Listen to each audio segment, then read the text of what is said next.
तो last lecture में हम लोगों ने शेड्यूल नंबर 2 तक किया था। 2 का एक पॉइंट बाकी रखा है। ओके, एक बार हम लोग पूरा रिवाइज करते हैं स्टार्ट टू एंड जितना हम लोगों ने चैप्टर में सीखा। सप्लाई अंडर जीएसटी हम लोगों ने स्टार्ट किया था। ओके, सप्लाई होने के लिए देयर वेर 2 कंडीशंस। पहला कंसिडरेशन होना चाहिए और दूसरा बिजनेस पर्पस होना चाहिए। ओके, कंसिडरेशन में हम लोगों ने कुछ पॉइंट्स पढ़े थे। सबसे पहला consideration may be in kind, मतलब अगर हम लोग को सामने वाले से पैसे के बजाय दूसरा कुछ आ रहा है तो भी हम लोग को कंसिडरेशन मानना पड़ेगा। दूसरा, consideration can be paid by anyone. Okay, आप लोग पे करो या आपके मॉम डैड, चलेगा। उसके बाद refundable deposit is not consideration unless it is appropriated for supply. मतलब अगर समझो आप लोगों ने सिक्योरिटी डिपॉजिट दिया है, वही आपको रिफंड मिलने वाला है तो उसके ऊपर कोई टैक्स नहीं आएगा। लेकिन उसमें से अगर कुछ पैसा कट होके आएगा तो उसके ऊपर टैक्स आएगा, कंसिडरेशन माना जाएगा। उसके बाद amount received for forbearance of an act और refrain from doing act. Okay, it is a consideration. And last देखा था subsidy received from CGSG is not consideration. ठीक है। उसके बाद हम लोगों ने बिजनेस का पर्पस करके पढ़ा था, इन कोर्स ऑफ बिजनेस और furtherance of business. Vijay sales selling AC, okay, is his furtherance of business. लेकिन अगर क्लासेस अपना एसी बेच रहा है, okay, it is in course of business. उसके बाद हम लोगों ने देखा था कंसिडरेशन नहीं रहेगा तो भी सप्लाई मानेंगे कुछ केसेस में। सबसे पहला, अगर आईटीसी क्लेम किया और असेट को फ्री में बेचा तो सप्लाई। दूसरा, एक रिलेटेड पार्टी ने दूसरे रिलेटेड पार्टी को बेचा तो सप्लाई। एक डिस्टिंक्ट पर्सन ने दूसरे डिस्टिंक्ट पर्सन को बेचा, सप्लाई।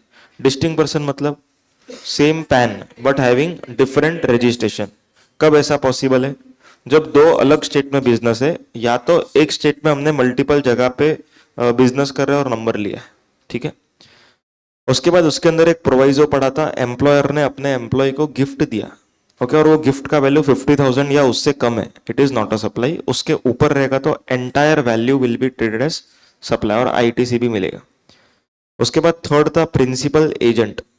अगर एजेंट रिसिपिएंट को बेचने के टाइम पर खुद के नाम से बिल बनाता है तो प्रिंसिपल ने जो उसको भेजा रहेगा उसको हम सप्लाई मानेंगे। और अगर एजेंट प्रिंसिपल के नाम से बिल बनाता है तो प्रिंसिपल एजेंट के बीच के ट्रांजेक्शन को सप्लाई नहीं मानेंगे। Okay. Fourth was import of service, India के बाहर से सर्विस लिया। नॉर्मली गवर्नमेंट को जीएसटी सप्लायर देता है, लेकिन इंपोर्ट ऑफ सर्विस में कौन देता है? रिसिपिएंट। लेकिन तभी देगा जब भी सप्लाई होगा एंड टैक्सेबल होगा। और ये सप्लाई कब होगा? तो गवर्नमेंट ने बोला दो केसेस था, for consideration, without consideration. Without वाली अगर हम लोग बात करें तो दो condition, related party and business purpose, दोनों फुलफिल हुआ तो सप्लाई। और अगर फॉर कंसिडरेशन रहेगा तो always supply, always supply. Okay, एक इंटरनल पॉइंट बताया था। पर्सनल ट्रांजेक्शन रहेगा तो एग्जाम सप्लाई। पर्सनल में ऑनलाइन इंफॉर्मेशन रहेगा, OYDR, then it will be supply. Okay. And forward charge में टैक्स लगेगा, ऐसा कुछ तो हमने डिस्कस किया। उसके बाद शेड्यूल 2 हमने डिस्कस किया। ओके, शेड्यूल 2 में देखा था कौन से एक्टिविटी को गुड्स बोलना है और कौन से एक्टिविटी को सर्विस बोलना है। ठीक है। इंपॉर्टेंट वंस खाली डिस्कस करेंगे। अगर टाइटल ट्रांसफर किया तो क्या बोलेंगे? गुड्स। अगर हायर परचेस रहेगा तो भी गुड्स। समझ में आ रहा है? अगर बिजनेस का गुड्स हम लोगों ने प्राइवेट यूज के लिए दिया, service. Restaurant, service. Construction, service. समझ में आ रहा है पॉइंट? ओके, इसके अंदर एक पॉइंट पड़ा था, ceases to be taxable person. मतलब अगर समझो हम लोग का बिजनेस बंद हो गया तो उस केस में जो स्टॉक हमारे पास पड़ा होता है उसको हम लोग डीम्ड सप्लाई मानते हैं, क्योंकि गवर्नमेंट ने अपने को आईटीसी ज्यादा क्वांटिटी का दिया था। ओके, ये उम्मीद में कि आप लोग बेचोगे, लेकिन बाद में आप क्या कर रहे? बिजनेस बंद कर रहे। बिजनेस बंद कर रहे तो गवर्नमेंट क्या बोलती? जितना स्टॉक बचा उसको क्या मान लेंगे? Deem supply. लेकिन दो केसेस में नहीं मानेंगे। पहला, जब आप बिजनेस किसी और को बेच रहे हो तब एज अ गोइंग कंसर्न, या तो दूसरा, आप लोग बिजनेस किसी को चलाने दे रहे हो। क्लियर है यहां तक? आया समझ में? तो अपना यहां तक हुआ था। नेक्स्ट एक पॉइंट बाकी था शेड्यूल 2 में, वो हम लोग करेंगे। Then we will start with schedule 3, very important. Next point is under construction building.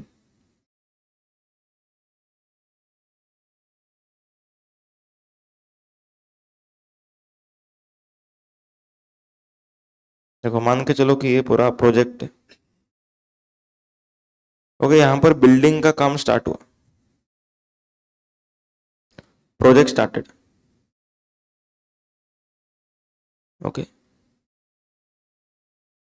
यहां पर प्रोजेक्ट कंप्लीट हुआ। अब प्रोजेक्ट जब कंप्लीट होता है ना, तब एक कंप्लीशन सर्टिफिकेट मिलता है। क्या मिलता है? कंप्लीशन सर्टिफिकेट, जिसको हम लोग बोलते हैं सीसी। आ रहा है समझ में? ओके। ओके, और OC. OC is occupancy certificate. या तो सीसी या तो OC, depends upon the project. अगर समझो हम लोग का प्रोजेक्ट में एक ही बिल्डिंग है तो सीसी मिलेगा। कंप्लीट हो गया पूरा। ओके, ओसी मतलब क्या होता है? वहां पर रहने जा सकते हैं। ओके, ओसी कब मिलता है? जब वहां पर सारी फैसिलिटीज हो, जैसे लिफ्ट होगा, ओके, फायर एक्सटिंग्विशर होगा, तो ओसी मिलता है। अगर मान के चलो अपना एक बिल्डिंग है, उसमें 4 विंग है, A wing, B wing, C wing, D wing, तो हर विंग का ओसी मिलेगा। समझ में आ रहा है पॉइंट? क्लियर है? और A wing, B wing, C wing, D wing, ये चारों विंग खत्म होने के बाद क्या मिलेगा? ओके, सीसी मिलेगा। समझ में आ रहा है पॉइंट? ओके, तो ओसी और सीसी, ठीक है, ये दोनों हम लोग समझेंगे। अभी यहां पर क्या बोलते हैं, अगर आप लोगों ने सीसी के पहले घर बुक किया यहां पर, ओके, सीसी के पहले घर बुक किया, इसको बोलते हैं अंडर कंस्ट्रक्शन प्रॉपर्टी। समझो कि आप लोगों ने कि कोई बिल्डर है, बड़ा बिल्डर है, ओके, वहां पर प्रोजेक्ट चालू है, तो आप लोग को घर मिलने वाला है 4 साल बाद, लेकिन आप लोग आज ही बुकिंग क्यों करोगे? सस्ते में मिलेगा, सिंपल है। ओके, तो हम लोगों ने यहां पर बुकिंग कर दिया, तो गवर्नमेंट से आप लोगों ने जो बुकिंग किया है ना, इसको बोलेंगे अंडर कंस्ट्रक्शन प्रॉपर्टी। क्योंकि प्रॉपर्टी का सीसी नहीं मिला है, मतलब वो अंडर कंस्ट्रक्शन है। आ रहा है कुछ समझ में? ओके, तो गवर्नमेंट से इसको हम लोग मानेंगे सप्लाई ऑफ सर्विस। क्या मानेंगे इसको? Supply of service. एंड इसके ऊपर जीएसटी लगाएंगे। समझा पॉइंट? तो जीएसटी कब लगता है? प्रॉपर्टी सेल पर, मतलब बिल्डिंग के सेल पर। जब आप लोग का बुकिंग कब होगा? Before CC. लेकिन अगर आप लोग आफ्टर सीसी बुकिंग करते हो, आफ्टर सीसी, ओके, तो इसके ऊपर कोई जीएसटी नहीं है। इसको बोलेंगे नॉट अ सप्लाई, जो हम लोग शेड्यूल 3 में पढ़ने वाले। किधर पढ़ेंगे? शेड्यूल 3। शेड्यूल 3 आज ही करेंगे हम लोग। सीसी के बाद बुकिंग करेंगे तो नो जीएसटी ऑन प्रॉपर्टी, लेकिन वही प्रॉपर्टी को अगर हम लोग सीसी के पहले बुक करेंगे तो जीएसटी भरना पड़ेगा। अभी गवर्नमेंट इसका लॉजिक क्या बोलती है देखो, मतलब ऐसा ये लॉजिक होगा शायद। गवर्नमेंट सेज कि सीसी के पहले अगर आप बुकिंग करते हो, मतलब ये घर आपके लिए कोई नेसेसिटी नहीं है। समझो कि 4 साल बाद, समझो आप लोग का शादी 4 साल बाद होगा, एग्जाम्पल 5 साल बाद होगा बस। ओके, तो आपके मॉम डैड ने आज ही घर को बुक करके रख दिया, बोला कि 5 साल बाद, ओके, तुम लोग को यहां पर शिफ्ट कर दी। मतलब घर आपके मॉम डैड के लिए आज ही जो नया घर ले रहे हैं अपन, वो नेसेसिटी है कि नहीं है? नहीं है, ये लग्जरी है, या तो इन्वेस्टमेंट बोल सकते। तो गवर्नमेंट से फिर जीएसटी भरो चुपचाप से। लेकिन अगर आप लोग को सच में नेसेसिटी होता घर का, okay, food, clothing, shelter is necessity, तो शेल्टर मतलब घर। अगर घर नेसेसिटी है तो हम लोग कौन से घर में जाएंगे? रेडी टू मूव, मतलब जैसे ही हम लोग मतलब घर लेंगे, रहने जा सके। तो ऐसे घर में अगर रहने जाते तो गवर्नमेंट बोलती है कोई जीएसटी नहीं लगाएंगे। लॉजिक समझ में आया प्रोविजन का? तो सीसी के पहले अगर हमने घर खरीदा तो गवर्नमेंट से जीएसटी आएगा, और सीसी के बाद खरीदा तो नहीं आएगा। Not a supply. Everyone clear? Okay, तो अपना शेड्यूल 2 कंप्लीट हो गया। Okay, now we are starting with schedule 3।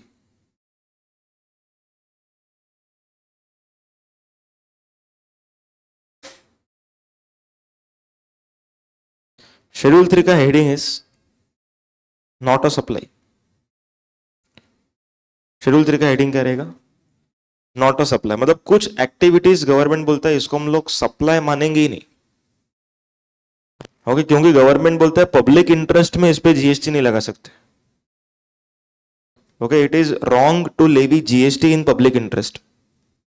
ठीक है, हर एक का लॉजिक अलग अलग रहेगा। Number one,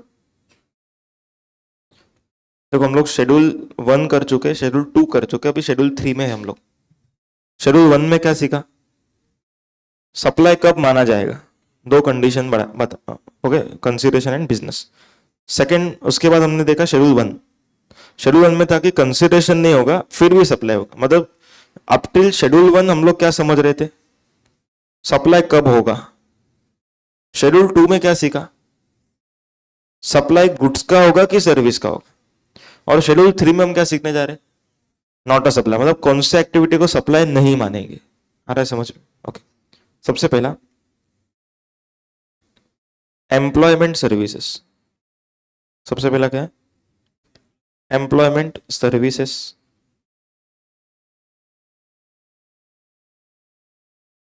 okay, employment service मतलब अगर कोई पर्सन को सैलरी का इनकम हो रहा है, कौन सा इनकम, सैलरी का इनकम। ओके, या तो वेजेस। ओके, इन लोग को जीएसटी भरने का जरूरत नहीं। सुनो ध्यान से, गवर्नमेंट से सैलरी के ऊपर कोई टैक्स नहीं आएगा। समझो कि हम लोगों ने सैलरी कमाया, तो जीएसटी भरने का कोई रिक्वायरमेंट नहीं। क्यों ऐसा बोला गवर्नमेंट ने? ये मत बोलना कि उसके ऊपर इनकम टैक्स है। नहीं, नहीं। कौन बोल? हाँ,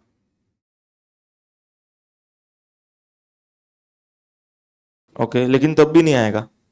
एम्प्लॉय के एंगल से पढ़ो।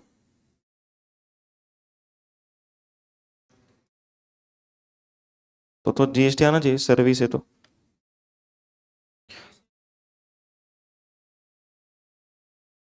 बोलो, नेसेसरी नहीं है, मत करो जॉब। हम्म, सुनो सुनो, देखो गवर्नमेंट क्या बोल रहा है, एकदम सिंपल। ओके, आंसर बराबर था, थोड़ा सा उसको अच्छे से एक्सप्लेन करना था। अगर समझो मैंने सैलरी कमाया और गवर्नमेंट अगर मुझसे जीएसटी लेगा, एग्जाम्पल ले रहा है मान के चलो, तो गवर्नमेंट को मैं क्या बोलूंगा, आप मुझसे जीएसटी ले रहे हो तो मेरे को आईटीसी भी दो। अब मैं आईटीसी क्या चीज का मांगूंगा मालूम है, घर पे फ्रिज खरीदा, आईटीसी दो। घर पे एसी लिया, आईटीसी दो। बाइक लिया, आईटीसी दो। ओके, बैग लिया, आईटीसी दो। मोबाइल खरीदा, आईटीसी दो। मतलब कि कंज्यूमर भी अगर आईटीसी मांगने लगेगा, ओके, तो ये चेन कभी खत्म ही नहीं होगा। देखो, GST is a destination based consumption tax. मतलब जीएसटी का रेवेन्यू गवर्नमेंट को कब होता है, जब कंज्यूम होता है। समझ में आ रहा है पॉइंट? और अगर कंज्यूमर जो सैलरी कमा रहा है वही अगर मांगेगा आईटीसी, ओके, तो ये कभी कंजम्पशन खत्म ही नहीं होगा। देखो, विजय सेल्स कस्टमर को बेचेगा तब गवर्नमेंट को प्रॉफिट होएगा। कैसे? विजय सेल जीएसटी भरेगा और उसका आईटीसी कस्टमर नहीं लेगा। समझ में आ रहा है पॉइंट? तो कस्टमर जब आईटीसी अगर ले रहा है तो वो बिजनेस के लिए ले रहा है। ओके, तो गवर्नमेंट को कोई फायदा नहीं, क्योंकि मैं जीएसटी भरा, सामने वाले को आईटीसी मिला। लेकिन फायदा कब होगा गवर्नमेंट को मालूम है, अगर मैंने जीएसटी भरा बट सामने वाले ने आईटीसी नहीं लिया, देन गवर्नमेंट का फायदा है। और अगर सैलरी पे टैक्स भरने बोला तो हम लोग सब जो कंज्यूम कर रहे उसका भी आईटीसी लेके जाएंगे। समझ में आया पॉइंट? तो सैलरी एंड वेजेस के ऊपर देर इज नो जीएसटी, इनके खर्चे के ऊपर है। और खर्चे के ऊपर जीएसटी कौन भरेगा, ये लोग नहीं भरेंगे। हाँ, जो सप्लायर होगा ना वो भरेगा, समझ में, अपने से लेके भरेगा। Everyone clear? ओके, कभी तुम लोगों ने होल टाइम डायरेक्टर सुना है? लॉ चालू हो गया। ओके, होल टाइम डायरेक्टर, कौन होता है होल टाइम डायरेक्टर? बोलो। हाँ,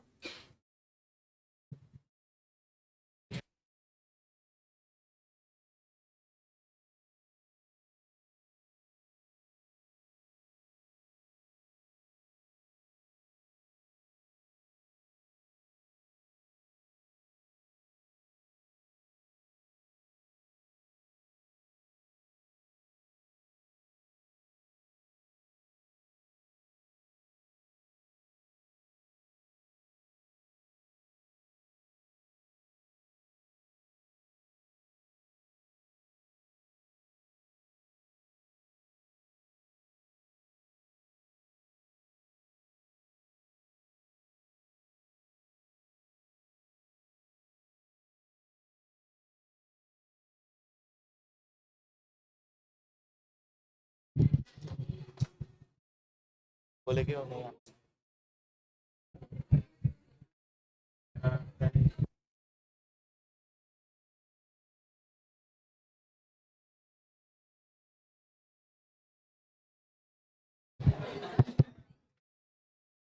फिर छुट्टी। चलो सुनो, अभी तुम लोगों ने लेक्चर देखा क्या? छुट्टी मारा था जिन लोगों ने, किधर थे तुम लोग? पूरा ग्रुप नहीं आया था उधर? नहीं देखा क्यों? ऐसा भेजा नहीं? ऐसा कोई भेजता है जैसे? ओके ओके, तो किसी ने भी नहीं देखा? ओके, तो नेक्स्ट लेक्चर देख के आना। आज लेक्चर अपना 10:15 तक है, श्वेता मैम का नहीं है। ओके, मेरा 10:15 तक है और 10:30 को लॉ है। डॉली मैम लॉ ही सिखाती है ना? हाँ तो वो है, मुझे मालूम नहीं। नहीं, मुझे जितना मेरा मालूम है उतना है। मेरा 10:15 तक।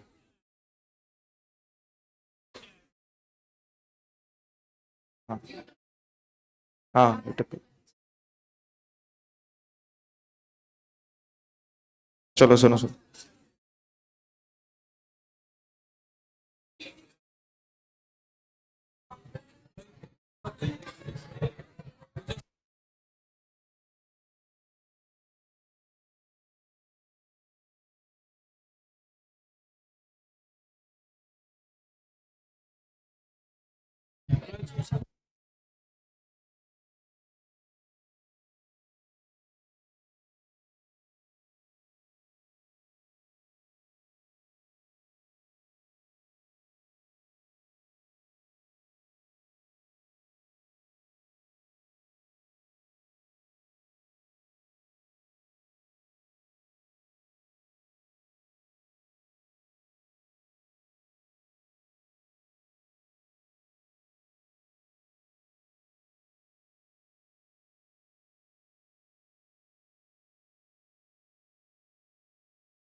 चलो सुनो,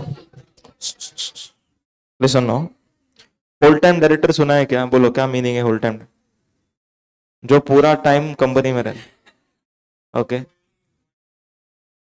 ओके गुड। देखो, होल टाइम डायरेक्टर मतलब जो डायरेक्टर फुल टाइम कंपनी के अंदर रहता है, कंपनी का ऑपरेशंस को मैनेज करता है, ठीक है। सो होल टाइम डायरेक्टर जो रहता है वो कंपनी का एज गुड एज एम्प्लॉय रहता है। कौन रहता है? As good as employ. Okay, तो गवर्नमेंट से उधर भी आप लोग को जीएसटी पे करने का जरूरत नहीं। ओके, होल टाइम डायरेक्टर को पे नहीं करना। There are two types of director. Okay, part time director भी रहता है। ओके, पार्ट टाइम डायरेक्टर को पे करते हैं ना जब कंपनी, तो आरसीएम रहता है उस पर। नेक्स्ट चैप्टर में सीखेंगे, ठीक है। उसके बाद कैजुअल वर्कर और कैजुअल लेबर। कैजुअल मतलब कि टेम्पररी पीरियड के लिए। अभी नॉर्मली क्या होता है, हम लोग पेरोल पे रहते हैं। पेरोल सुना है कभी? ओके, पेरोल पे होने का मतलब क्या होता है, हम लोग कंपनी के परमानेंट एम्प्लॉय है। लेकिन अगर हम लोग कंपनी के परमानेंट एम्प्लॉय नहीं है, ओके, हम लोग टेम्पररी एम्प्लॉय है। टेम्पररी मतलब कंपनी ने अपने को बोला ये असाइनमेंट के लिए आप आने का। समझ में आ रहा है पॉइंट? तो गवर्नमेंट तो भी आप लोग एम्प्लॉय ही माने जाओगे। क्लियर है पॉइंट? ओके। उसके बाद ये लोग इनकम टैक्स से भी इसको लिंक करते हैं।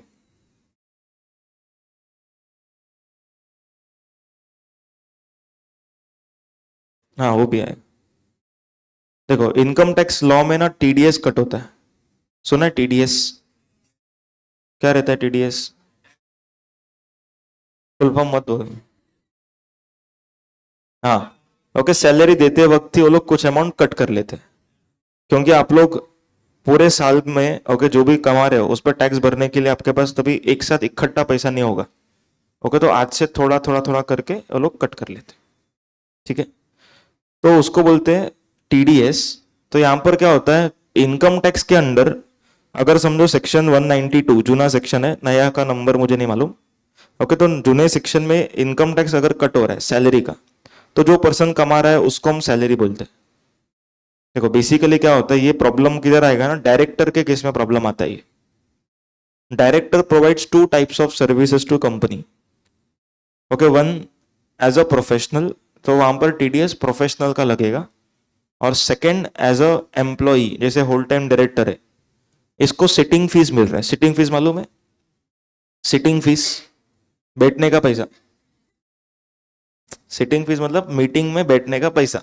ओके, तभी मीटिंग में बैठने का अगर इसको पैसा मिल रहा है, ठीक है, तो गवर्नमेंट क्या बोलती है, उसको हम प्रोफेशनल फीस मानेंगे, तो उस पर टीडीएस सैलरी वाला नहीं कटेगा। ओके, टीडीएस कटेगा आपका प्रोफेशनल, दैट इज 194J, जूना वाला। ओके, नए वाले का नंबर नहीं मालूम। ओके, और सैलरी के ऊपर कटेगा 192, जूना वाला।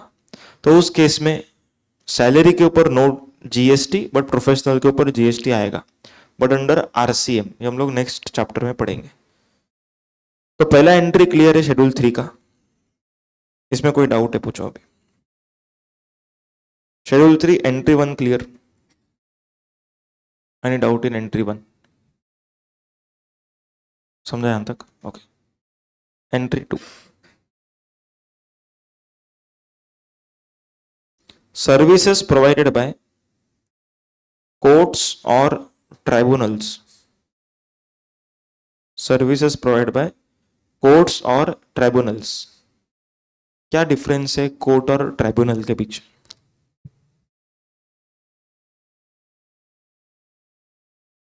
एक सेकंड, हाँ बोलो, दूर से बोलो।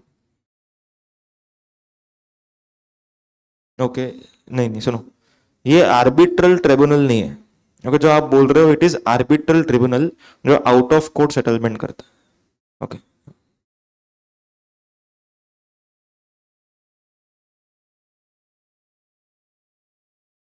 हाँ बोलो। ओके, सुनो सुनो, अभी कोर्ट और ट्रिब्यूनल में क्या डिफरेंस है, तो सुनो। कोर्ट में जाने के पहले हम लोग को ट्रिब्यूनल से होके जाना पड़ता है। देखो, there is always hierarchy. Okay, एक हायरार्की रहता है। ऐसा नहीं कि अगर हम लोग ने समझो कोई प्रोविजन कंप्लाई नहीं किया, ओके, तो हम लोग को जीएसटी डिपार्टमेंट डायरेक्ट कोर्ट में लेके जाएगा, ऐसा नहीं। ओके, एक लेवल रहता है, ठीक है, अपीलेट अथॉरिटी लेवल रहता है, फिर ट्राइब्यूनल आता है, फिर हाई कोर्ट, फिर सुप्रीम कोर्ट। मतलब ऐसा एक हेरारकी रहता है सॉल्व करने का। तो अभी ट्राइब्यूनल जो है ना, वो एक लोअर लेवल पे, लोअर मतलब वैसे तो हायर ही है, बट हाई कोर्ट से लोअर है, ठीक है। तो पहले कोई भी पर्सन कहां पर जाएगा, ट्राइब्यूनल में जाएगा। और ट्राइब्यूनल में उसको अगर न्याय नहीं मिला, जस्टिस नहीं मिला, तो वो किधर जाएगा, हाई कोर्ट, सुप्रीम कोर्ट। तो हाई कोर्ट, सुप्रीम कोर्ट बोलो या तो ट्राइब्यूनल, ये लोग दोनों क्या करते हैं, जब भी कोई केस लेते हैं तो कुछ फीस भरने बोलते हैं। क्यों फीस भरवाते? नहीं तो किसी केस में दम नहीं रहेगा ना, तो भी मैं लड़ते बैठूंगा। क्योंकि कैसा होता है कि जब तक हम लोग लड़ रहे हैं ना, ओके, तब तक डिमांड हम लोग के ऊपर क्रिएट नहीं कर सकते वो लोग। समझो कि मेरे ऊपर जीएसटी भरने का लायबिलिटी है 1 करोड़ रुपए का। अब मैंने क्या किया, मैं चला गया ट्राइब्यूनल में। तो जब तक मैं ट्राइब्यूनल में खड़ा हूं ना, तब तक वो लोग मुझसे 1 करोड़ नहीं ले सकते। फिर मैं उधर हार गया, फिर मैं किधर जाऊंगा, हाई कोर्ट। फिर जब तक मैं हाई कोर्ट में हूं, तब तक वो लोग 1 करोड़ नहीं ले सकते, और हाई कोर्ट में 10 साल लगेगा। तो 10 साल तक वो लोग 1 करोड़ नहीं ले सकते। तो लोग क्या करते, इस वजह से चले जाते हैं।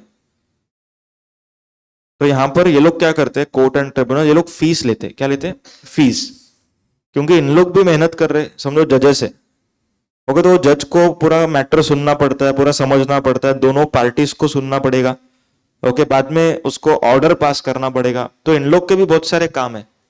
तो गवर्नमेंट से इन लोग जो काम कर रहे हैं, इसके ऊपर there will be no GST, as it is not a supply. Logic क्या है नॉट अ सप्लाई का? क्योंकि ये लोग लॉ एंड ऑर्डर प्रोवाइड कर रहे हैं, and seeking justice is my fundamental right. समझ में आ रहा है सब लोगों को? तो पब्लिक इंटरेस्ट में इसके ऊपर जीएसटी नहीं आएगा। ओके, लेकिन लॉयर ने जो अपने को सर्विस दिया, उस पर टैक्स आएगा। एवरीवन लिसन, क्या बोल रहा हूं मैं? देखो, यहां पर लॉयर है, ओके, यहां पर बिजनेस एंटिटी है, और यहां पर हाई कोर्ट है। एग्जाम्पल, अभी लॉयर ने किसको सर्विस दिया, बिजनेस एंटिटी को। और लॉयर क्या कर रहा है ये सर्विस के मतलब सर्विस देने के लिए हाई कोर्ट में जाकर इस बिजनेस एंटिटी को रिप्रेजेंट कर रहा है। सबको समझ में आ रहा है? Okay, represented by lawyer. अभी बिजनेस एंटिटी इस हाई कोर्ट को पैसा देगी, किस चीज का? Court fees. क्या देगी? Court fees. इसके ऊपर there will be no GST. आ रहा है समझ में? लेकिन ये कोर्ट फीस मतलब कोर्ट तक पहुंचने के लिए किसका जरूरत पड़ा अपने को? लॉयर का। तो लॉयर ने जो बिजनेस एंटिटी को सर्विस दिया है इट विल बी टैक्सेबल। इसमें भी कुछ एग्जेम्पशंस है, लेकिन अभी हम लोग सब चीजें एक साथ नहीं पढ़ेंगे। सबको समझा क्या? सो लॉयर ने दिया हुआ सर्विस पे जीएसटी आएगा, लेकिन हम लोगों ने जो कोर्ट से सर्विस लिया उस पे जीएसटी नहीं आएगा। Everyone clear? Okay, third entry. Any doubts? Clear है क्या? ठीक है, third entry. Services provided by MP, MLA और person holding post as per constitution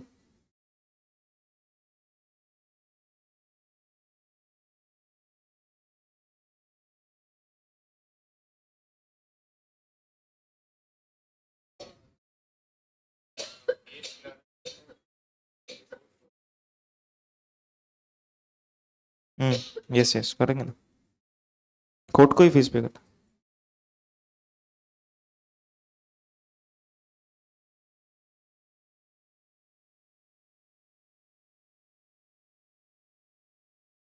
अब सुनो, लिसन नो।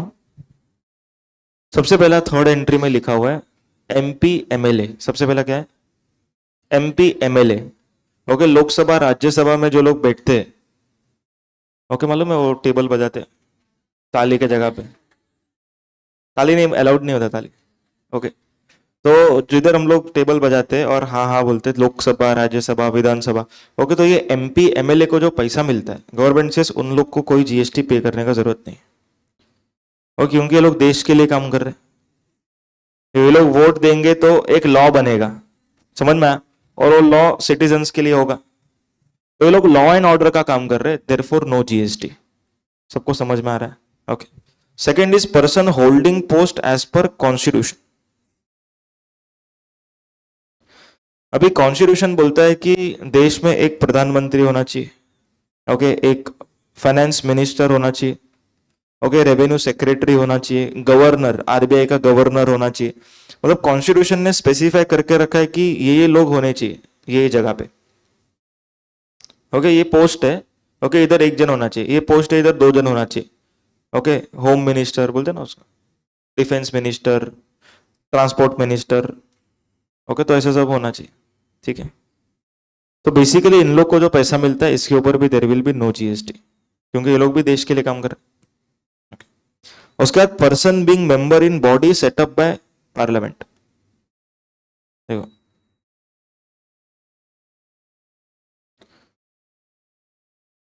अभी यहां पर हम लोग देखते हैं high court. Okay, high court के जो जजेस है, ओके, या तो एनसीएलटी के मेंबर्स, ओके, या तो एनसीएलटी का चेयरमैन और चेयरपर्सन बोलते हैं उसको, ओके, या तो वाइस चेयरपर्सन। तो बेसिकली ये लोग जो है ना, ये लोग किसको सर्विस देते हैं? ट्राइब्यूनल को या हाई कोर्ट्स को। तो government says in third entry, okay, इन लोग के सर्विस पे भी no GST, okay, as per entry number 3। और हाईकोर्ट जो बिजनेस एंटिटी को सर्विस दे रहा है इसके ऊपर भी no GST as per entry number 2। सबको समझ में आ रहा है ये पॉइंट?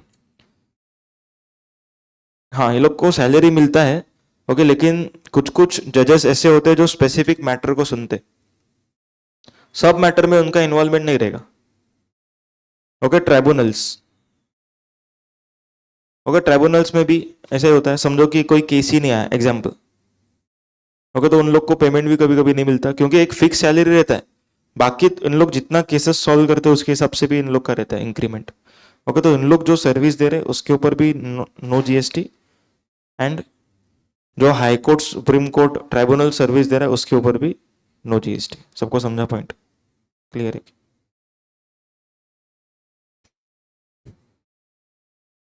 तीन एंट्रीज क्लियर है सब लोगों? ओके, एंट्री नंबर 1, 2, 3 समझा यहां तक? Okay, entry number 4।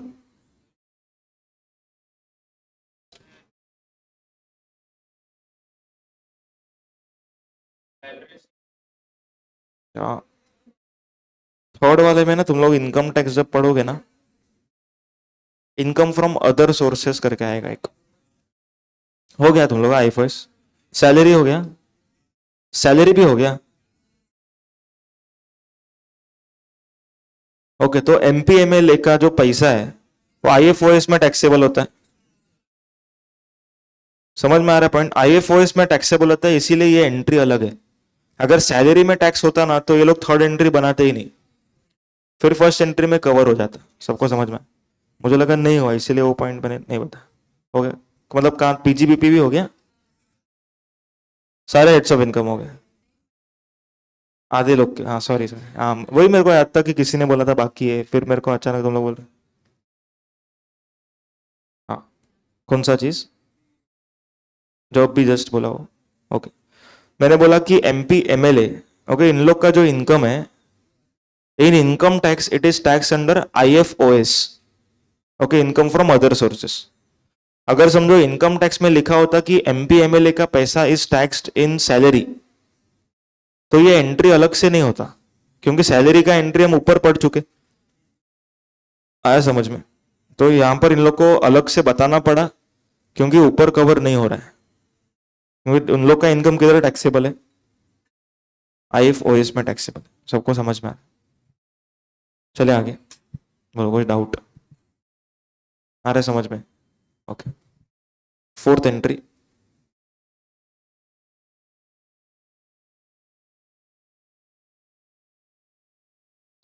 Funeral, burial, crematorium, mortuary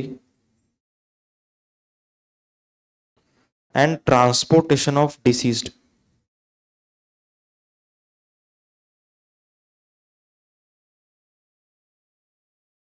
option entry number 4, funeral, burial, crematorium, mortuary and transportation of disease. मतलब यहां पर बोल रहे अंतिम संस्कार से रिलेटेड कोई भी एक्टिविटी होगा तो गवर्नमेंट जीएसटी नहीं लेगा। ओके, क्योंकि बेचारा कोई उधर रो रहा है, हम लोग हंस रहे हैं। ओके, समझो कोई उधर रो रहा है और गवर्नमेंट जीएसटी मांग रहा है, बोल रहे पहले जीएसटी दे, बाद में तू स्वर्ग में जाना। ओके, तो चलेगा कैसा? नहीं। तो उसकी आत्मा को शांति मिलना चाहिए, इसीलिए गवर्नमेंट बोलता हम जीएसटी ले लेंगे। ओके, उसकी पूरी जिंदगी भर में तो लिया, मरने के टाइम छोड़ देंगे उसको। ओके, जीते जी लेंगे लेकिन मरने के टाइम उसको रिलैक्सेशन। क्लियर है सब लोग? तो फ्यूनरल हो गया, बरियल हो गया, मतलब दफनाते उसमें, या तो फिर समझो कोविड में मालूम है ऐसा था, एक इलेक्ट्रिक था। ओके, इलेक्ट्रिक भट्टी था, उसमें डालते थे, जलाते नहीं थे, उसमें डालते थे। ओके, या तो फिर मॉर्चुरी। मॉर्चुरी का मतलब क्या होता है? अगर समझो कोई डेड बॉडी है, ठीक है, उन लोग के रिलेटिव्स 1-2 दिन बाद आने वाले हैं, या तो पोस्टमार्टम होने वाला है, तो उसको थोड़ा प्रिजर्व करना पड़ता है 4-5 दिन। तो प्रिजर्व करने के लिए क्या करते हैं, आइस के ऊपर रखते हैं। ओके, उसके ऊपर नमक डाल के रखते हैं, फ्रीज भी रहता है एक। ओके, उसमें रखते हैं, तो उसको बोलते हैं मॉर्चुरी सर्विस। समझ में आ रहा है पॉइंट? उसके बाद ट्रांसपोर्टेशन ऑफ डिसीज्ड, मतलब डेड बॉडी का ट्रांसपोर्टेशन, डेड बॉडी का। पेशेंट का ट्रांसपोर्टेशन इज सप्लाई। सुनो ध्यान से सुनो, पेशेंट का ट्रांसपोर्टेशन इज सप्लाई, लेकिन डेड बॉडी का transportation is not a supply. लेकिन पेशेंट के ट्रांसपोर्टेशन पे भी जीएसटी नहीं है, इट इज एग्जेम्प्ट सप्लाई। क्या है वो? Exempt supply. लेकिन ट्रांसपोर्टेशन ऑफ डिसीज्ड क्या है? Not a supply. समझ में आ रहा है क्या पॉइंट? देखो अभी इन दोनों में ऐसा डिफरेंस क्यों रखा है गवर्नमेंट ने? पहला तो अल्टीमेट ऑब्जेक्टिव तो ये है कि टैक्स नहीं लगना चाहिए, दोनों पे नहीं लगना चाहिए। अभी ट्रांसपोर्टेशन ऑफ डिसीज्ड, ओके, ये थोड़ा सा मतलब ज्यादा दिल को तकलीफ होने वाला मामला है। तो इसको इन लोगों ने एक्ट में लिखा है. किधर लिखा है? एक्ट में लिखा है. Act. This schedules are in act. Okay, but transportation of patient is exempt is mentioned in notification. किधर मेंशन्ड है? Notification. And notification can be easily changed, but act can not be changed. Okay, act कब change होता है? Finance act. जब budget आता है ना, budget फरवरी में, तभी एक्ट को हाथ लगा सकते हैं लोग. समझो ध्यान से क्या बोल रहा हूं. एक्ट को चेंज करना इज नॉट इजी. एक्ट को चेंज करना है तो उन लोग को क्या करना पड़ता है? ओके, बजट में उन लोग को प्रपोजल देना पड़ता है, फिर उधर हाँ होता है. मतलब साल में एक ही बार एक्ट चेंज होता है. लेकिन notification can be changed every time. Okay, हर महीने भी चेंज कर सकते हैं. इतना पावर उनके पास रहता है. आ रहा है कुछ समझ में? ओके, अभी समझो कोई पर्सन है जो एम्बुलेंस में निकला तब पेशेंट था. ओके, और हॉस्पिटल पहुंचते पहुंचते डेथ हो गया. तो बोलो उसको डिसीज्ड बोलेंगे कि पेशेंट ही बोलेंगे?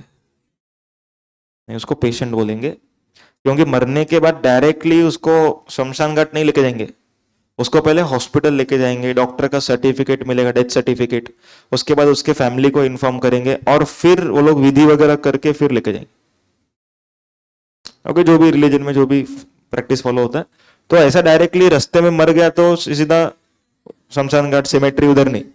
समझ में आ रहा है क्या पॉइंट? ओके, तो उसको हम लोग डिसीज नहीं बोलेंगे, उसको पेशेंट ही बोलेंगे. और अगर स्टार्टिंग पॉइंट पे वो डेड बॉडी था तो फिर क्या बोलेंगे? डिसीज्ड. आ रहा है सबको समझ में? ओके.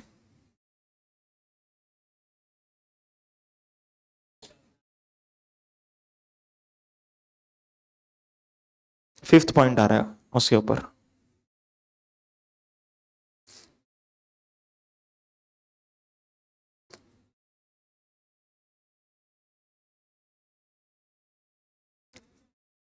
तुम लोगों को ब्रेक नहीं मिलने वाला, नॉन स्टॉप है 10:30 तक. सुनो, हाँ जो भी है, ग्रुप पे आया तुम लोग मोबाइल लेके क्या कर रहे हो? मोबाइल जमा करो. नहीं, मैं कुछ बैचेस में मोबाइल जमा करवाता हूँ, और तुम लोगों का बैच सिंसियर है. मतलब यहाँ वाशी में तो कभी नहीं करवाया, मुलुंड के बैचेस को करना पड़ता है कभी कभी, क्योंकि उधर के बच्चे थोड़े से सारे भी नहीं, कुछ क्लास के ऐसा, तो उनका मोबाइल जमा करवा देता हूँ. क्या थोड़ा भी ब्रेक मिला तो सीधा मोबाइल देखें. बट यहाँ के लोग थोड़े डिसेंट लग रहे हैं. चलो, fifth point, fifth entry, sale of land, sale of land and building after CC. Okay, ये साइन समझेगा कि पूरा लिखो?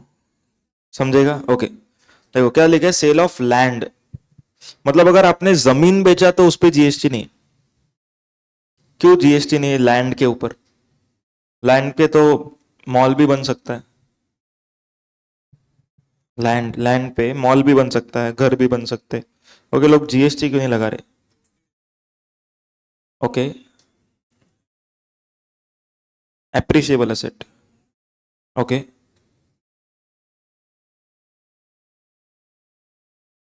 देखो गवर्नमेंट का लॉजिक क्या है, सिंपल. ओके, रोटी कपड़ा मकान, ओके, इज अ नेसेसिटी. अभी मकान अगर बनाने का है तो किधर बनाएंगे? लैंड पे. अभी वो लैंड पे मॉल भी बन सकता है, बिल्डिंग भी बन सकता है, कुछ भी बन सकता है. तो गवर्नमेंट से यही लैंड पे कभी मॉल रहेगा, कभी बिल्डिंग रहेगा. तो हम लोग हर बार टैक्स अलग नहीं करते बेटेंगे. ओके, लैंड के ऊपर जीएसटी नहीं लेंगे. ओके, क्योंकि लैंड बेसिकली अभी बचा ही नहीं है, बहुत कम बचा है, और बचा है वो भी वहां पर डेवलपमेंट होना बाकी है. ओके, अगर हम लोग जीएसटी लगाएंगे तो कोई डेवलप नहीं करेगा ये लैंड को. एंड इंडिया को डेवलप नेशन होना है तो फिर लैंड डेवलपमेंट होना चाहिए, उधर फैक्ट्री खुलना चाहिए, उधर बिल्डिंग बनना चाहिए. तो लैंड अगर मैं बेच रहा हूं और जीएसटी आ रहा है तो कोई लैंड बेचेगा ही नहीं. और लैंड पे अगर 18% जीएसटी आएगा तो बहुत बड़ा हिट है वो. समझ में आ रहा है पॉइंट? क्योंकि लैंड समझो 1 करोड़ का है तो 18 लाख तो जीएसटी में ही जाएगा मेरा. ओके, तो ऐसा नहीं होगा. तो यहाँ पर गवर्नमेंट लैंड के ऊपर there is no GST. And दूसरा बोला है बिल्डिंग आफ्टर सीसी, जो हमने अभी अभी देखा थोड़ी देर पहले. ओके, अगर सीसी के बाद घर बेचा तो no tax, no GST. CC के बाद, लेकिन सीसी के पहले रहेगा तो जीएसटी आएगा। ओके। अच्छा अगर सुनो, मैंने कंसीडरेशन थोड़ा सीसी के पहले दिया, थोड़ा सीसी के बाद दिया, तो जीएसटी आएगा कि नहीं आएगा?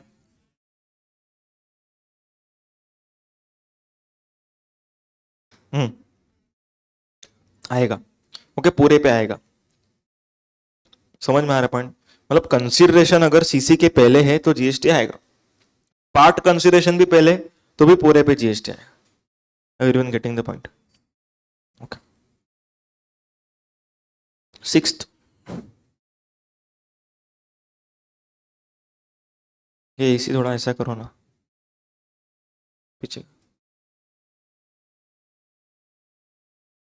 Actionable claims, actionable claims other than specified actionable claims।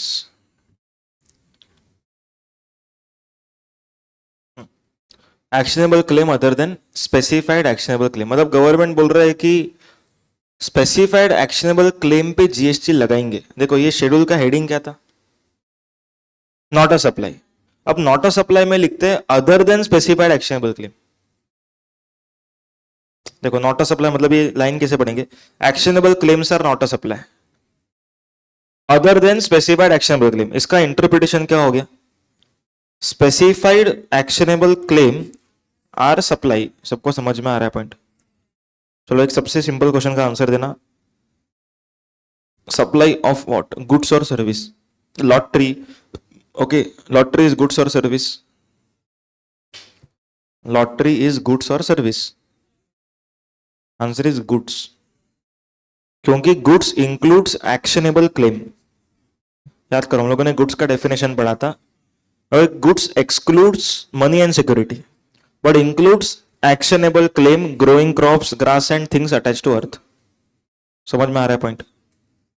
तो actionable claims are supply of goods. अभी ये स्पेसिफाइड एक्शनेबल क्लेम में क्या क्या आता है समझते? इसमें 6 चीज आता है। Okay, lottery, betting, gambling. Okay, lottery, betting, gambling, ये समझ में आया? ओके, सट्टेबाजी बेसिकली। उसके बाद लिख रहे हैं यहां पर ऑनलाइन मनी गेमिंग। क्या बोल रहे हैं? Online money gaming, very important term. Okay, यहां पर ऑनलाइन गेमिंग नहीं लिखा है, क्या लिखा है? Online money gaming. There is a difference between online gaming and money gaming. Online gaming मतलब हम लोग सब्सक्रिप्शन पे करेंगे और गेम खेलने मिलेगा, बात खत्म।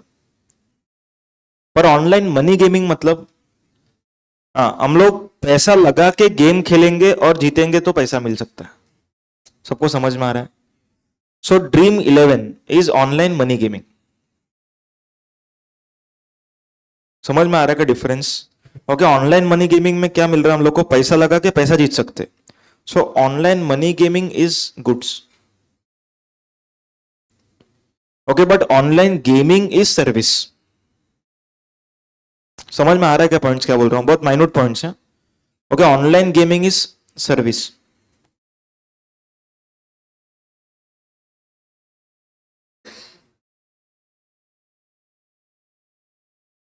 Okay, online gaming is service but online money gaming is goods. सबको समझ में आया?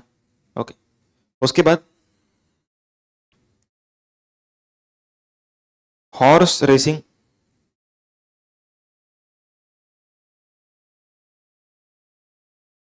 Okay, horse racing, Mahalaxmi race course सुना है?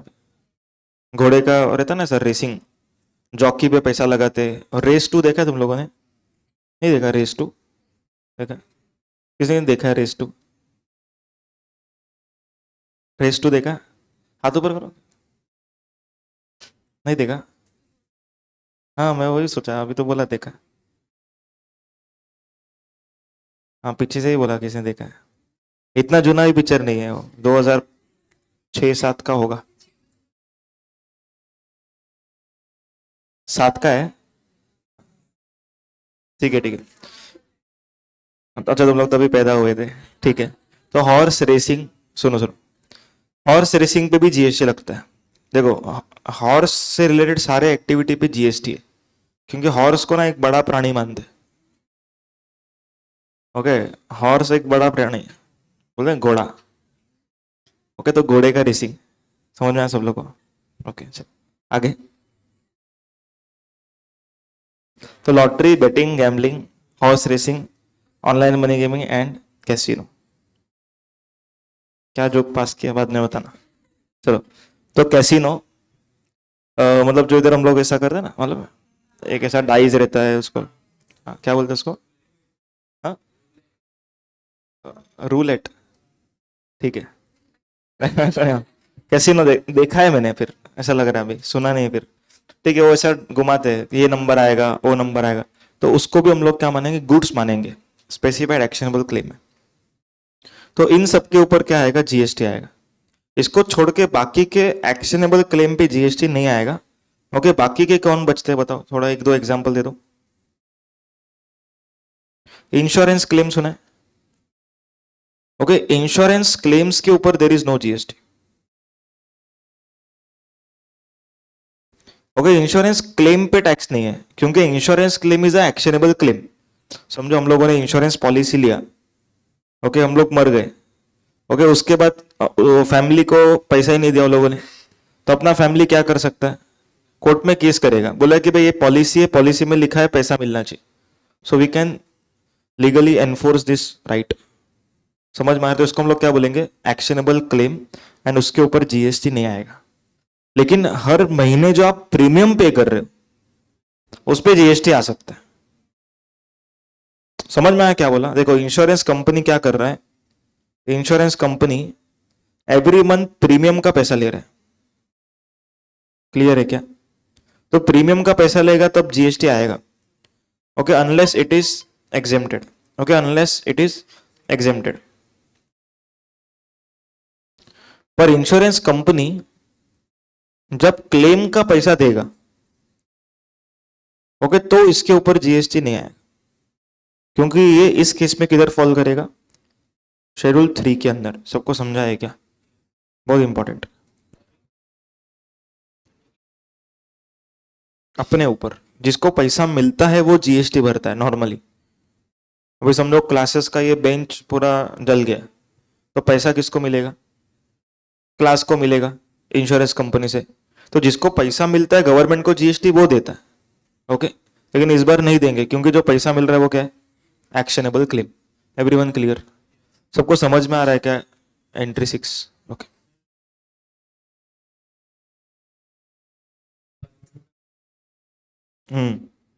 नो जीएसटी, हाँ। टीडीएस कट होता होगा, that I don't know. Okay, but GST तो नहीं लगेगा, ठीक है। अभी गवर्नमेंट को कैसे मालूम पड़ता है कि इंश्योरेंस क्लेम वगैरह मिला है? ओके, वो लोग क्या करते हैं? बैंक अकाउंट नहीं देखते वो लोग अपना पीएनएल चेक करते हैं।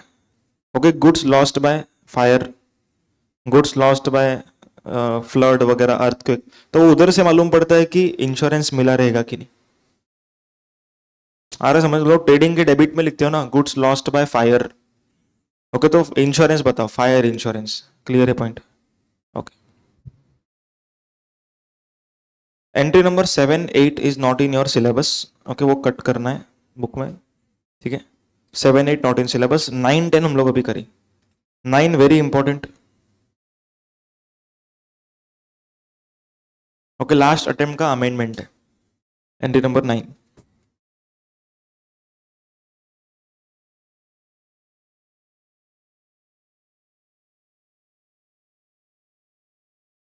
इतना ठंडी लग रहा है क्या तुम लोग को? ठंडी लग रहा है तुम लोग? ये फ्लैप को ऐसा कर दो फिर, पीछे का फ्लैप, हाँ उधर।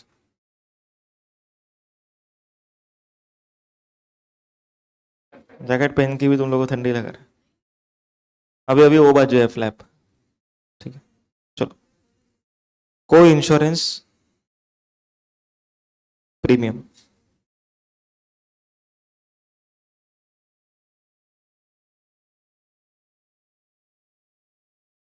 सुनो अभी, को इंश्योरेंस प्रीमियम्स, एक एग्जांपल के साथ हम लोग स्टार्ट करते हैं। समझो यहां पर रिलायंस करके एक एंटिटी,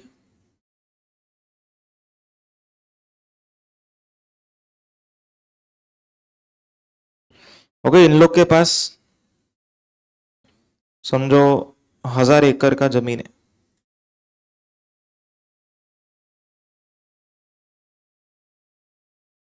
ओके, रिलायंस के पास 1000 एकड़ का जमीन है। रिलायंस बोलता है कि इसको इंश्योर करना है, अपने को क्या करना है, इंश्योरेंस यहां पर चाहिए। अभी कोई भी एक कंपनी रिलायंस को इंश्योरेंस सेल नहीं करेगा। क्यों सेल नहीं करेगा मालूम है? लेकिन अगर समझो इंश्योरेंस कंपनी ने बेच दिया इंश्योरेंस पॉलिसी, और अगर आग लगा फॉर एग्जाम्पल, तो एक ही इंश्योरेंस कंपनी को पूरा पैसा देना पड़ेगा। समझो HDFC ने इंश्योरेंस दिया 1000 एकड़ की जमीन का, चलो इंश्योरेंस प्रीमियम तो बहुत बड़ा रहेगा। ओके, इंश्योरेंस प्रीमियम बहुत बड़ा रहेगा। ओके, लेकिन HDFC का intention will not be to earn that premium. वो क्या सोचेगा, मेरे को रिस्क कितना मिल रहा है उस प्रीमियम के सामने, वो देखूंगा मैं। समझो मेरे को 10 लाख रुपया हर महीना प्रीमियम मिल रहा है, लेकिन अगर एक दिन आग लग गया तो अपना कंपनी बंद हो जाएगा। ओके, 1000 एकड़ के लिए कितना रुपया देना पड़ेगा उसको? समझ में आ रहा है पॉइंट सब लोगों को? तो यहां पर रिलायंस तो अप्रोच कर रहा है HDFC को, लेकिन HDFC क्या बोलता है, हम लोग अकेले इंश्योरेंस नहीं देंगे, हम लोग क्या करेंगे, साथ में 4-5 एंटिटी को साथ में लेंगे। समझो इन लोगों ने साथ में लिया कोटक को, SBI को, टाटा एंड ICICI। समझो ये 4 इंश्योरेंस कंपनी को साथ में लिया HDFC ने, और फिर क्या किया, इंश्योरेंस करवाया। ठीक है, अभी इन लोगों ने आपस में एक परसेंटेज नक्की किया कि अगर आग लगा तो कौन कितना परसेंटेज बेयर करेगा। ठीक है, समझो HDFC ने बोला कि मैं 30% बेयर करने को रेडी हूं, और कोटक बोलता है मैं 20% बेयर करूंगा, SBI बोलता है मैं 10%, ओके, ये बोलता है मैं 15% बेयर करूंगा, और 15% ये बेयर करे। टोटल हो गया क्या? नहीं, 25 कर दो तो होएगा। ठीक है, अब सुनो, तो यहां पर टोटल इन लोग ने ना क्या किया है, परसेंटेज वाइज बाइफरकेट कर दिया कि हम लोग इतना इतना रिस्क लेंगे, और प्रीमियम भी इसी परसेंटेज में शेयर करेंगे। आ रहा है कुछ समझ में? मतलब HDFC ने रिलायंस को बोला कि हम लोग प्रीमियम कलेक्ट करेंगे और हम लोग आपस में शेयर करेंगे। ठीक है, लेकिन रिस्क भी शेयर करेंगे फिर। तो यहां पर रिलायंस का कॉन्ट्रैक्ट किसके साथ हुआ? नहीं नहीं, खाली HDFC नहीं, HDFC, Kotak, SBI, Tata and ICICI, पांचों के साथ उसका कॉन्ट्रैक्ट एक साथ बन गया। अब यहां पर समझो रिलायंस ने 10 लाख रुपए का प्रीमियम दिया HDFC को। ओके, रिलायंस ने क्या किया, HDFC को प्रीमियम दिया 10 लाख। ठीक है, अभी ये 10 लाख में से कौन कितना रखेगा बताओ? हाँ, HDFC कितना रखेगा? देखो 10 लाख मिल रहा है, मतलब GST के साथ अगर देखेंगे तो HDFC को 11,80,000 मिल गया। अभी HDFC का शेयर कितना है? 30%। ओके, पहले तो देखो HDFC क्या करेगा, GST का सेट असाइड कर देगा 1,80,000। सो नेट हाथ में कितना बचा? 10 लाख। अभी उसमें से HDFC ने कितना रखा अपने पास? 3 लाख। अभी ये जो बचा हुआ 7 लाख है, ओके, इसको शेयर करना है। आ रहा है कुछ समझ में? अब क्या रेशियो में शेयर करने वाले? 20, 10, 25, 15, 10 लाख का। तो यहां पर कोटक को कितना रुपया मिलेगा? 2 लाख। SBI को 1 लाख। टाटा को 2.5 लाख। ओके, और ICICI को 1.5 लाख। सबको समझा? आ रहा है समझ में कुछ?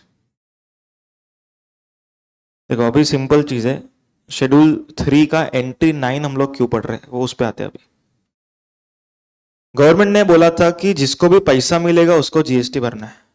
ओके, इधर पैसा किसको मिल रहा है? HDFC को मिल रहा है।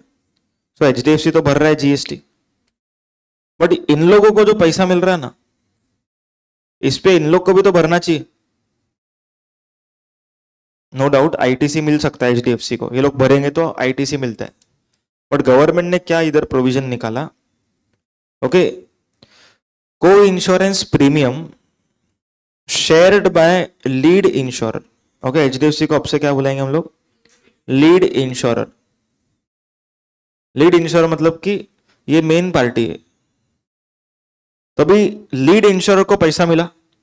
और इन चारों को नाम क्या दिया गया, को इंश्योरर। क्या नाम देंगे इन चारों को, को इंश्योरर। सो गवर्नमेंट क्या बोलती है,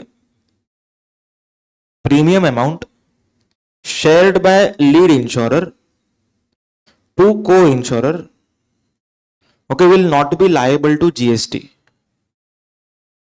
premium shared by lead insurer to co insurer will not be subjected to GST provided lead insurer pays tax on gross insurance।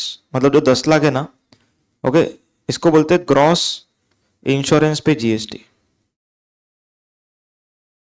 तो गवर्नमेंट ने बोला कि अगर HDFC 1,80,000 भरने को रेडी है तो बाकी लोगों को जीएसटी भरने का जरूरत नहीं। सबको समझ में आ रहा है प्रोविजन। अगर एचडीएफसी बोलता है कि नहीं भाई मैं तो नहीं भरूंगा इतना, ओके, मैं नहीं भरूंगा, ओके, तुम लोग सब लोग खुद खुद का भरो, ओके, तो फिर सब लोग को जीएसटी भरना पड़ेगा खुद खुद के प्रपोर्शन के ऊपर। आ रहा है समझ में? बोलो कुछ डाउट्स है प्लीज आस्क, वो हम लोग सीखेंगे। सेकंड, उसके बाद 10th एंट्रीज री इंश्योरेंस। री इंश्योरेंस में क्या होता है, इसको नहीं पता होता है कि मैंने पीछे री इंश्योरेंस करवाया, लेकिन इस बार इसको पता है कि हम लोग सब मिलके कर रहे हैं। हाँ, वही डाउट था, ओके, सबको समझ में आ रहा है?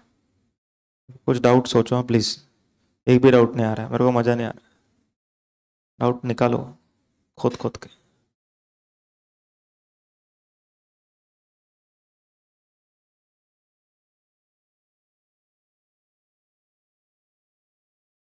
ओके, जाग रहे हो ना? कोई आँख खुली रख के सो नहीं रहा है ना? हाँ, वो तो सो नहीं रहे हो, ध्यान में। चलो, इसमें कुछ डाउट है क्या? नहीं, बैठ जाओ बैठ। हाँ हाँ, okay okay, good question. HDFC क्यों मानेगा कि सब लोग का जीएसटी वो खुद ही भरे? एक सिचुएशन है जिसमें मानेगा। पहला, HDFC के पास बहुत आईटीसी है, HDFC के पास बहुत ज्यादा आईटीसी पड़ा हुआ है, ओके, उसका आईटीसी यूज ही नहीं हो रहा है। अभी वो क्या करेगा, ये 180 को पे करने के लिए आईटीसी का यूज करेगा, मतलब उसके जेब से एक भी रुपया जीएसटी का नहीं जाएगा गवर्नमेंट को। लेकिन रिलायंस से कितना मिलेगा, 11,80,000, मतलब इनडायरेक्टली उसका आईटीसी एनकैश हो रहा है। समझा कि नहीं क्या बोला मैं? देखो, गवर्नमेंट को जीएसटी 0 गया, लेकिन रिलायंस ने तो मेरे को दिया ना। पॉइंट सबको समझ में आ रहा है क्या? तो उस केस में एचडीएफसी मान लेगा, ठीक है। तो क्वेश्चन ये आएगा कि बाकी लोग क्यों मानेंगे कि एचडीएफसी भरे? क्योंकि एचडीएफसी ने काम लाया है, तो उसका थोड़ा रिस्पेक्ट करना पड़ेगा। समझ में? देखो, इन लोग सब लोग को काम किस किस बेसिस पे मिला है, एचडीएफसी के बेसिस पे, क्योंकि Reliance is trusting on HDFC. सबको समझ में आया पॉइंट? तो अगर समझो एचडीएफसी बोलता है कि मैं ही भरूंगा, तुम लोग नहीं भरना, तो वो लोग मान भी लेंगे, क्योंकि उनको पैसे से मतलब है। समझा पॉइंट? मतलब कोई जीएसटी के लिए काम नहीं छोड़ेगा, सिंपल बात। बोलो और कुछ doubt? Any doubt please ask, कुछ भी पूछो।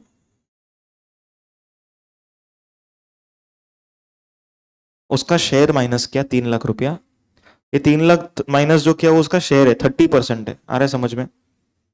बोलो कुछ डाउट है? नहीं समझा? एक्सप्लेन कर पाओगे? हाँ बोलो, स्टार्ट। ध्यान से सुनो सब लोग।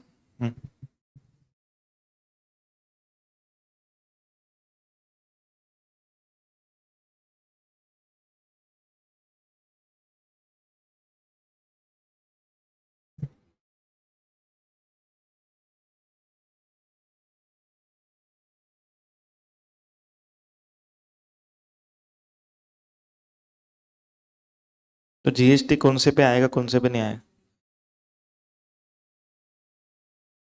तो कि कोटक वगैरह को जीएसटी नहीं भरने का है? कौन लोग? ओके, तो क्या बताओ? हाँ मेन, हाँ कितने पे भरेगा? 10 लाख पे भरेगा। 11 लाख तो टोटल है। ओके, मतलब कि एच डी एफ सी अगर 10 लाख पे जीएसटी भर रहा है, एच डी एफ सी अगर 10 लाख पे जीएसटी भर रहा है, तो बाकी लोगों को जीएसटी भरने का जरूरत नहीं। ओके, हाँ बोलो, पूरा एक्सप्लेन करो। चलो,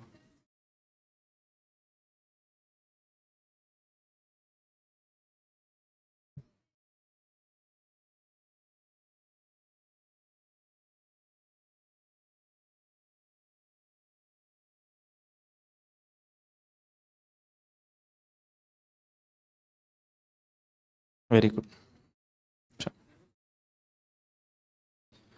7 लाख का वैल्यू क्या है? 7 लाख का वैल्यू ये है कि बाकी सबको डिस्ट्रीब्यूट होगा। एच डी एफ सी,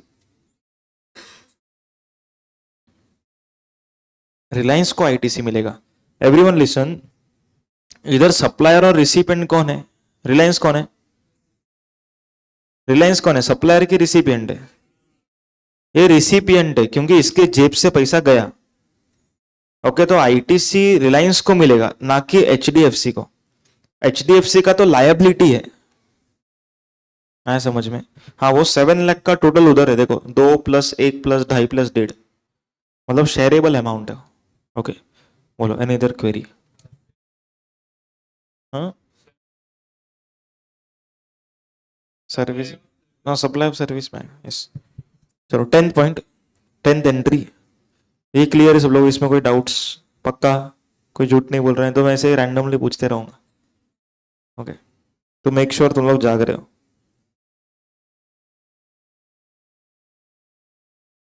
10th,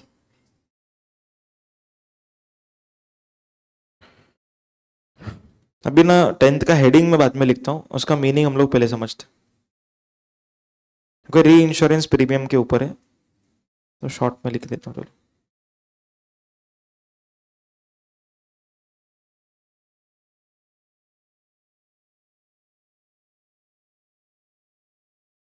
अभी समझो कि एक घर है,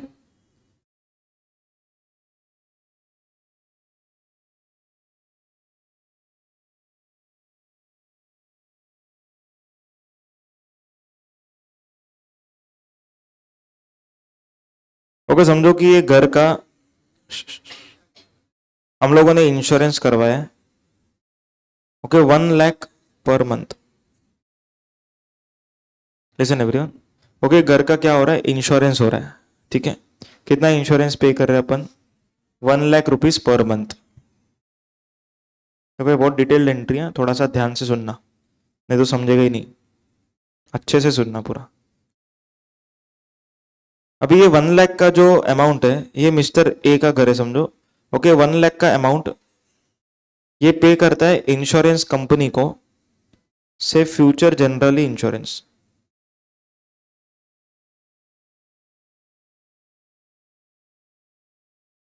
okay, future generally insurance company. Okay, इसको पेमेंट हो रहा है कितने रुपए का? 1 lakh plus GST, 1 lakh plus GST.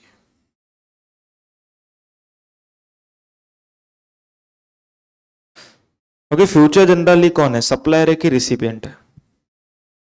Future generally कौन है, सप्लायर है कि रिसिपिएंट है? सप्लायर है। सबको समझ में आ रहा है यहां तक? Okay, so Future Generali would be liable to pay GST. Okay, GST भर रहा है कितना रुपया? 18,000। समझा यहां तक? अभी फ्यूचर जनरली क्या करता है, उसको भी टेंशन है। अगर समझो घर पे आग लगा, तो किसको देना पड़ेगा पूरा पैसा? फ्यूचर जनरली को पूरा पैसा देना पड़ जाएगा। तो फ्यूचर जनरली क्या करता है, अपने इंश्योरेंस का इंश्योरेंस निकलता है, निकालता है। ओके, इंश्योरेंस का इंश्योरेंस उसको बोलते हैं री इंश्योरेंस। समझ में आ रहा है पॉइंट? ओके, इंश्योरेंस के इंश्योरेंस को क्या बोलते हैं? री इंश्योरेंस।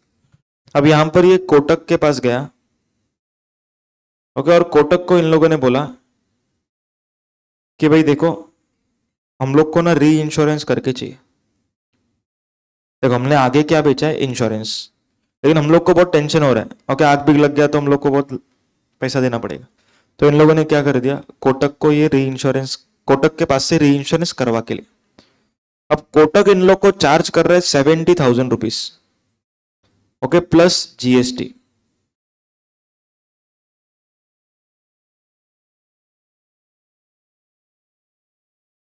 ओके, कोटक क्या कर रहा है? री इंश्योरेंस बेच रहा है। ध्यान से सुनना, कोटक री इंश्योरेंस बेच रहा है। किसको री इंश्योरेंस बेच रहा है?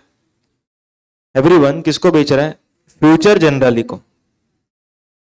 और फ्यूचर जनरली इंश्योरेंस किसको बेच रहा है? ए को। ट्रांजेक्शन समझ में आ रहा है क्या? एक बार मैं ट्रांजेक्शन लिख रहा हूं खाली। देखो, Future Generali has provided insurance services to A. Okay, insurance service कितना अमाउंट है? 1 लाख, एंड जीएसटी कितना आएगा? 18,000। यहां तक समझा? ओके। अभी कोटक ये किसको री इंश्योरेंस बेच रहा है? फ्यूचर जनरली को। ओके, ये ट्रांजेक्शन है री इंश्योरेंस का, एंड ये जो है 70,000 है एंड 12,600। सबको समझ में आ रहा है ये टर्म? इसमें कोई डाउट है क्या? ओके, तो ये री इंश्योरेंस का प्रीमियम अमाउंट है। ये अमाउंट को क्या नाम देंगे? री इंश्योरेंस का प्रीमियम, नॉट कमीशन। ओके, ये क्या है? री इंश्योरेंस का प्रीमियम है। अभी कोटक बहुत खुश हो गया। ओके, बोलता है कि मैंने किया कुछ भी नहीं, मैं तो बैठा रहा। क्लाइंट कौन लेके आया? Future Generali. Okay, FG client लेके आया। बट इसको क्या मिल रहा है? री इंश्योरेंस का प्रीमियम मिल रहा है। उसने कुछ भी नहीं किया, खाली बैठा है। उसका मेन काम कब आएगा? जब आग लगेगा। समझ में आया सब लोग? अब देखो, अब कोटक बोलते हैं ठीक है, तुम लोगों ने मेरे लिए इतना किया है, तो मैं क्या करूंगा, जो आप लोग मुझे 70,000 दे रहे हो ना, उसमें से मैं आपको कुछ कमीशन दे दूंगा। अब कमीशन कौन किसको दे रहा है, सोच के बताना। Very good. कौन किसको दे रहा है? कोटक दे रहा है फ्यूचर जनरली को। तो सप्लायर कौन, रिसिपिएंट कौन? एकदम सिंपल, जिसके जेब से पैसा जाने वाला है वो रिसिपिएंट। कौन रिसिपिएंट है इधर? Very good. Okay, Kotak is the recipient. सबको समझ में आ रहा है? तो सप्लायर कौन बन गया? एफजी। Everyone clear? देखो, तुम लोगों ने बोला कमीशन। कमीशन कौन किसको दे रहा है? कोटक दे रहा है किसको? एफजी को। तो जो पर्सन पैसा देता है वो कौन बन जाता है? रिसिपिएंट। आ रहा है समझ में? ओके। और जिसको पैसा मिल रहा है वो कौन है? सप्लायर। अभी समझो 10,000 का कमीशन है। कितना है? 10,000। और इस कमीशन को नाम दिया जाता है री इंश्योरेंस कमीशन। क्या नाम देंगे इसको? री insurance commission. Everyone clear? That amount would be 10,000। सबको समझा? अब गवर्नमेंट क्या बोलता है देखो। अभी हम लोग शेड्यूल 3 का पॉइंट पे आते हैं। गवर्नमेंट सेज अगर कोटक 70,000 रुपए पे जीएसटी भरने को रेडी है, अगर कोटक 70,000 रुपए भरने को रेडी है, 70,000 रुपए पे जीएसटी भरने को रेडी है, तो हम लोग एफजी से ये 10,000 पे जीएसटी नहीं लेंगे।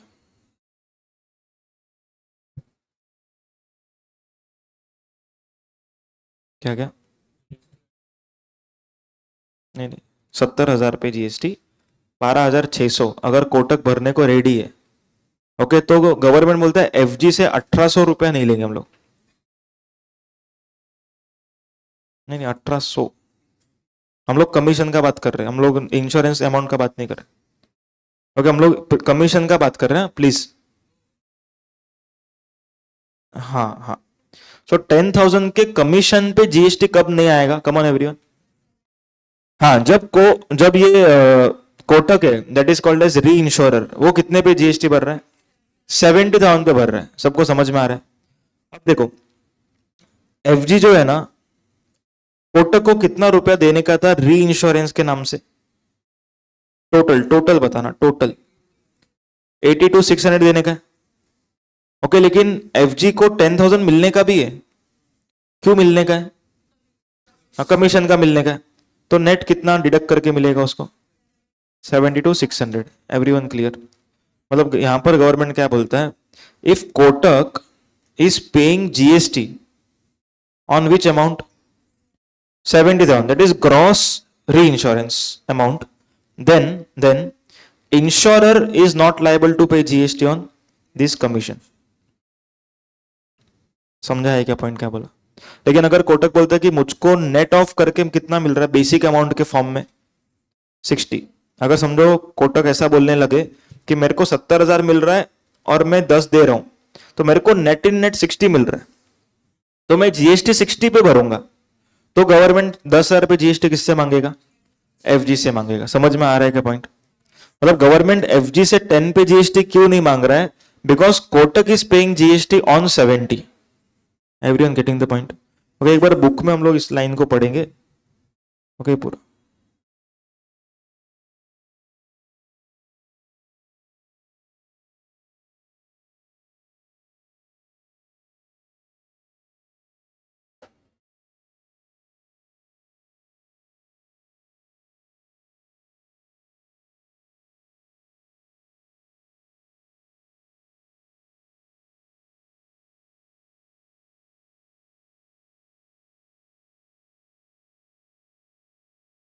यहां पर देखो,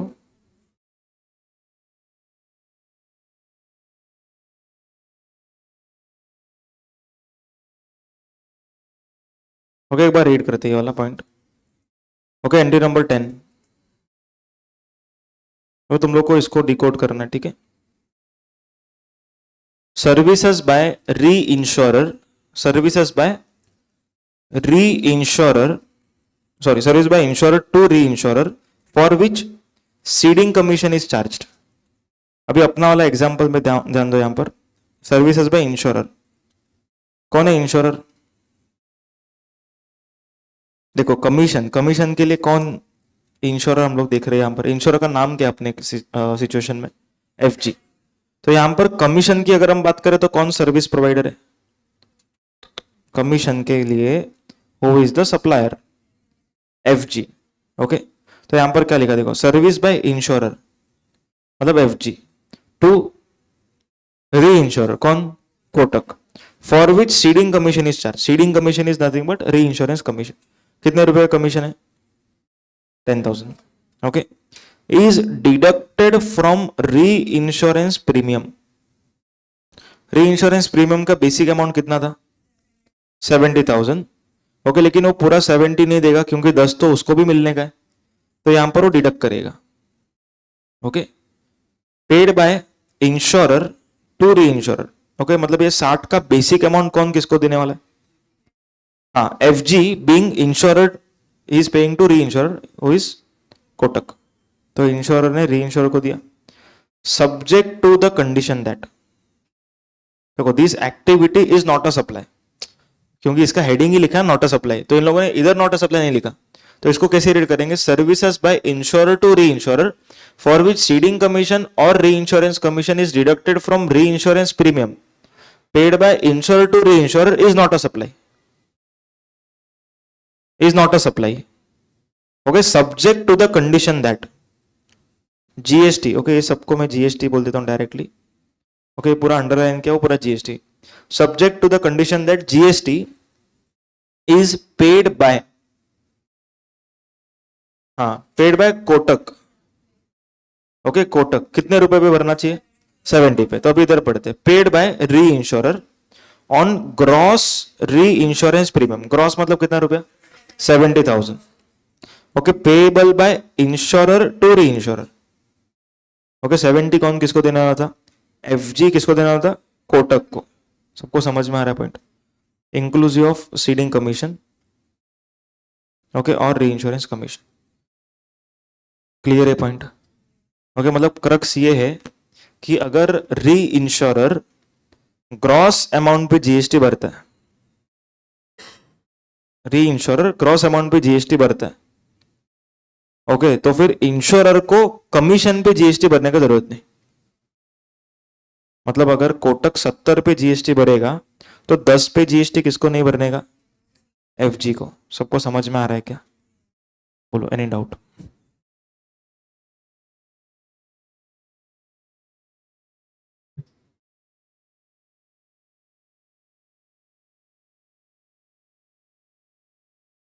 हाँ, उससे ही लेगा, आईटीसी मिलेगा, और कोटक को आईटीसी मिलेगा। अगर कोटक 60 पे जीएसटी भरता है तो 10 पे किसको भरना पड़ेगा? एफजी को। और एफजी जब 10 पे जीएसटी भरेगा तो कोटक को उसका आईटीसी मिलेगा। क्लियर है पॉइंट? बोलो, कुछ डाउट पूछो।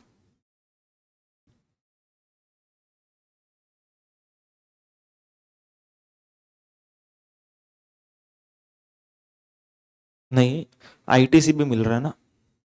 क्वेश्चन ये है कि 1 लाख के ऊपर ऑलरेडी जीएसटी आया, ओके, तो वापस 70 पे क्यों आ रहा है? Answer is very simple. 70 पे अगर जीएसटी आ रहा है तो आईटीसी भी तो मिल रहा है। 70 पे जीएसटी कौन भर रहा है? कोटक भर रहा है।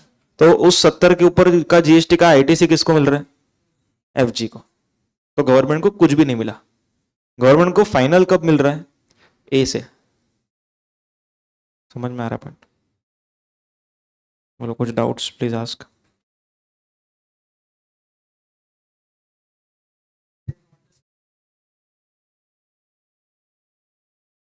वो नॉट अ सप्लाई। बराबर है, बराबर है, परफेक्ट, वेरी गुड। कोई डाउट पूछो तुम लोग। नहीं, डाउट पूछो, तुम सुनना है तुम लोग का डाउट्स। अरे, ऐसा मानो बीच के लेक्चर्स नहीं देखे? ओके।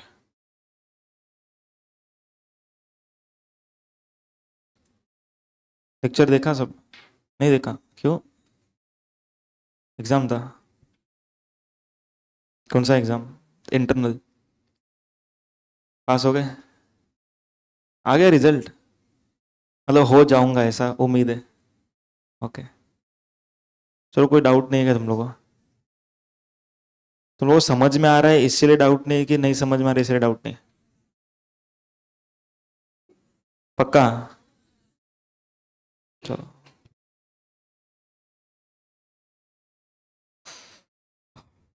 यहाँ तक क्लियर है सब लोगों को? ओके, आगे।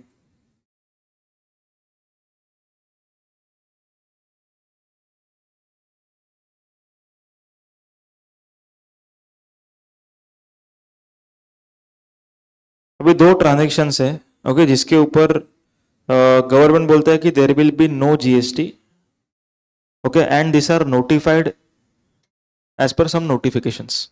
मतलब शेड्यूल 3 में नहीं लिखा है, नोटिफिकेशन में लिखा है कि ये लोग नॉट अ सप्लाई माने जाएंगे। ओके, सबसे पहला है activity carried out by panchayat.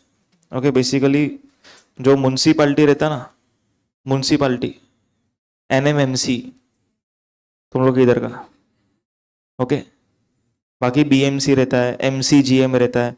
तो ये लोग को ना काम दिए गए, ओके, जैसे गार्डन का अपकीप, ओके, पब्लिक गार्डन को अच्छा रखना है, ओके, उन लोग का काम है। तो जो काम वो लोग कर रहे हैं, ओके, उसको क्या बोलेंगे ये लोग? Not a supply. सिंपल है। ओके, तो समझो वाटर सप्लाई, अभी वाटर सप्लाई का काम ही इन लोग का है। ओके, यहाँ पर झाड़ू मारना, ओके, इधर बोर्ड लगा है sweeping is done twice a day.